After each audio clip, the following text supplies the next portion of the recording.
প্রতিহিংসা প্রতিশোধ নয়, দেশের কল্যাণে দলমত নির্বিশেষে ঐক্যবদ্ধভাবে কাজ করতে হবে, এমনটি জানিয়েছেন শরীয়তপুর ৩ আসনের বিএনপির মনোনয়ন প্রত্যাশী মিয়া নুরুদ্দিন আহমেদ অপু। বৃহস্পতিবার শরীয়তপুরের ৩টি নির্বাচনী এলাকায় গণসংযোগ ও পথসভায় যোগ দিয়ে তিনি আরও বলেন, জনগণের নিরাপত্তা ও উন্নয়নের জন্য কোনো রকমের আপোষ করবে না বিএনপি। নির্বাচন সামনে রেখে মাঠ গোছাতে ব্যস্ত বিএনপি। নিজ নিজ এলাকায় প্রচারণা চালানোর পাশাপাশি নানা প্রতিশ্রুতি নিয়ে ভোটারদের দ্বারে দ্বারে যাচ্ছেন দলটির সম্ভাব্য প্রার্থীরা।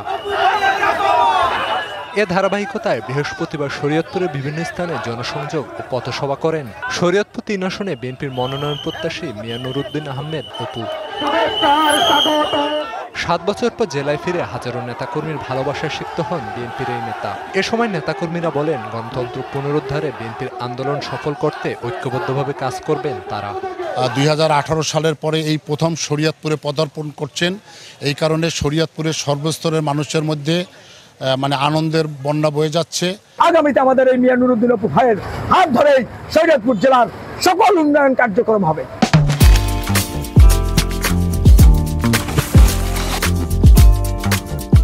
প্রতিশোধ প্রতিহিংসা ভুলে সবাই মিলে স্বপ্নের বাংলাদেশ বিনির্মাণের আহ্বান জানান মিয়া নুরুদ্দিন আহমেদ অপু।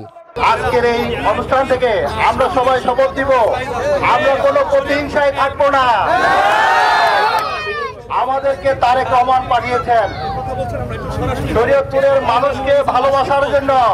দিনভর ধানের শীষের পক্ষে ভোট চাওয়ার পাশাপাশি পদ্মাপাড়ের বাসিন্দাদের জীবনমান উন্নয়নে কাজ করার প্রত্যয় ব্যক্ত করেন শরীয়তপুর ৩ আসনের মনোনয়ন প্রত্যাশী এই নেতা।